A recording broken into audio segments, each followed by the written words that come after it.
Welcome to दुआ gardening. Hi friends, आज हम अपने किचन गार्डन में अदरक लगाएंगे।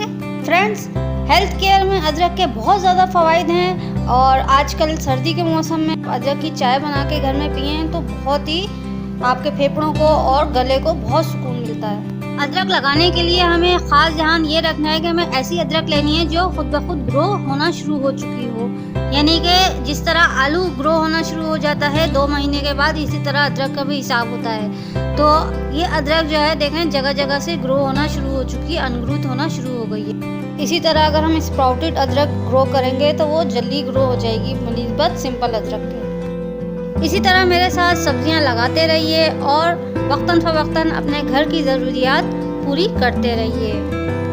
अदरक को काट कर उस हिस्से को खुश्क करें। अगर हम गीले हिस्से को लगा देते हैं तो वो स्प्राउट हमारा फेल हो जाएगा। घर में लगी ऑर्गेनिक ताज़ी फ्रेश सब्जियों का मज़ा उठाइए। ये देखें, ये अदरक का एक छोटा टुकड़ा है, लेकिन ये जहाँ से कट किया है वहाँ से खुश्क हो चुका है और इसमें स्प्राउटिंग भी नज़र आ रही है। जगह जगह से ये स्प्राउट होना शुरू हो चुका है। आप चाहें तो छोटे छोटे टुकड़े करके अदरक को लगाएं या पूरी अदरक लगा लें, ये आपके ऊपर डिपेंड करता है कि आपने गमला किस हिसाब से लिया है। अगर आपने बहुत ज़्यादा डीप गमला लिया है तो आप उसको डीपली भी लगा सकते हैं। दोस्तों, ये देखें, ये एक अदरक का फ्रेश पीस है। अगर हम इसको ग्रो करते हैं तो ये बहुत मुश्किल से ग्रो होगा, लेकिन अगर हम इसको फ्रेश तोड़ के, इसका कोई भी टुकड़ा फ्रेश तोड़ के और उसको बगैर खुश्क किए ग्रो करेंगे, उगाएंगे, तो ये कभी भी नहीं ग्रो करेगा। ये देखें, ये फ्रेश टुकड़ा मैंने तोड़ा है। अगर हम इसको डायरेक्ट मिट्टी में लगा देते हैं तो ये ख़राब हो जाएगा, लेकिन उगेगा नहीं। तो इसको टुकड़ा तोड़ने के बाद इसको खुश्क करना बहुत ज़रूरी है, यानी कि 2-3 दिन आप इसको बाहर रखें और ये खुश्क हो जाएगा, उसके बाद आप इसकी प्लांटिंग करें। ये देखें, ये अदरक का एक टुकड़ा है, 2 तरफ से इसको कट किया है और दोनों तरफ से ये खुश्क हो गया, सुकड़ गया है, लेकिन जो इसका स्प्राउटिंग एरिया है वो अभी तक सही है। तो हम जब इसको ग्रो करेंगे तो इस स्प्राउटिंग एरिया को ऊपर रखेंगे, ऊपर की जानिब, और बाकी की अदरक को नीचे की तरफ रखेंगे। फ्रेंड्स, जब भी हम जड़ वाली सब्जियां घर में लगाते हैं तो उसकी मिट्टी को हम इस तरह बनाते हैं कि उसकी जड़ें आराम से पूरे गमले को कवर कर सकें और आराम से पूरे गमले में फैल सकें और बढ़ सकें।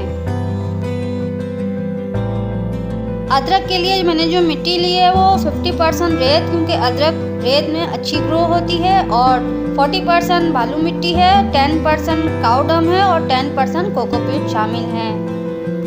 अदरक लगाने के बाद इसमें जो हम पहला पानी देंगे वो भरपूर अंदाज में देंगे, और उसके बाद जब तक 2 इंच की मिट्टी थोड़ी खुश्क ना हो जाए, जब तक हमें इसमें पानी नहीं लगाना है। अदरक को ज़्यादा पानी भी सड़ा देता है, गला देता है, और कम पानी से भी इसमें प्रॉब्लम शुरू हो जाती हैं। इसके लिए जो मैंने गमला लिया है वो 6 लीटर वाटर कंटेनर है। उसको ऊपर से कट करके मैंने इसको गमला बना दिया है, और इसके बाद जो है इसको कलर कर दिया है, रेड कलर, इस पर रेड पेंट मैंने कर दिया है। दोस्तों, 1 हफ्ते बाद ही हमें रिज़ल्ट मालूम हो चुका है। फर्स्ट स्प्राउट आना शुरू हो गया है। ये देखें, खूबसूरत सा स्प्राउट निकला है और अब इसमें पत्ते बनेंगे और इसके लीव्स भी खिल जाएंगे। अदरक लगाने का जो सीज़न है वो बाहर के मौसम में भी आप अदरक लगा सकते हैं, और अप्रैल और मई के महीने में भी आप अदरक लगा सकते हैं। अदरक के पौधे को मोतदिल मौसम बहुत अच्छा लगता है, यानी कि ना ज़्यादा सर्दी हो और ना ही ज़्यादा गर्मी हो। ज़्यादा सर्दी में भी इसके पत्ते जो है वो ब्राउन होके मर जाते हैं, और ज़्यादा गर्मी में भी इसके पत्ते जो है वो झुलस जाते हैं, बर्न हो जाते हैं। तो इसको जब आप लगाएं तो शेडी एरिया में रखें, सेमी शेडी एरिया में रखें तो ज़्यादा अच्छा रहेगा। अदरक लगाने के कुछ ही दिन बाद ये पूरा गमला अदरक से भर जाएगा और इसमें अदरक बनेगी, वो हम अपने किचन में इस्तेमाल कर सकते हैं। तो इस वीडियो में बहुत ही वाज़ेह अंदाज में मैंने आपको बताया है कि हमें किस किस्म की अदरक लेनी है ताकि वो आराम से ग्रो कर सके और हमारा प्लांट बन सके। तो फ्रेंड्स, आपने देखा होम गार्डनिंग कितनी आसान है। हम अपने घर में रहते हुए अपने किचन की ज़रूरत के हिसाब से गार्डनिंग कर सकते हैं, पौधे लगा सकते हैं, और जब हम इसका रिज़ल्ट देखते हैं तो हमें और ज़्यादा खुशी और मुसर्रत हासिल होती है। ये 2 हफ्ते बाद का रिज़ल्ट है। 2 स्प्राउटिंग स्टार्ट हो चुकी है और इसमें एक पौधा थोड़ा बड़ा हो गया क्योंकि वो पहले ग्रो हुआ था, और एक थोड़ा छोटा है। फ्रेंड्स, अगर आप मेरे चैनल पर नए हैं तो वीडियो को लाइक करें और मेरे चैनल को सब्सक्राइब करके बेल बटन दबाना ना भूलें। ये आपकी तरफ से मेरे लिए हौसला अफजाई है ताकि मैं इसी तरह की आसान वीडियो आपके लिए ला सकूं और आप होम गार्डनिंग कर सकें। तो अपनी मसरूफ़ ज़िंदगी में कुछ हिस्सा पौधों के लिए वक्फ कर दें। पौधों के साथ गुजारा हुआ आपका हर लम्हा आपके लिए, आपकी सेहत के लिए बेस्ट होगा, आपकी सेहत को बेहतर बनाएगा। ये 3 हफ्ते की अपडेट है। आप देख सकते हैं पौधे बड़े हो गए हैं।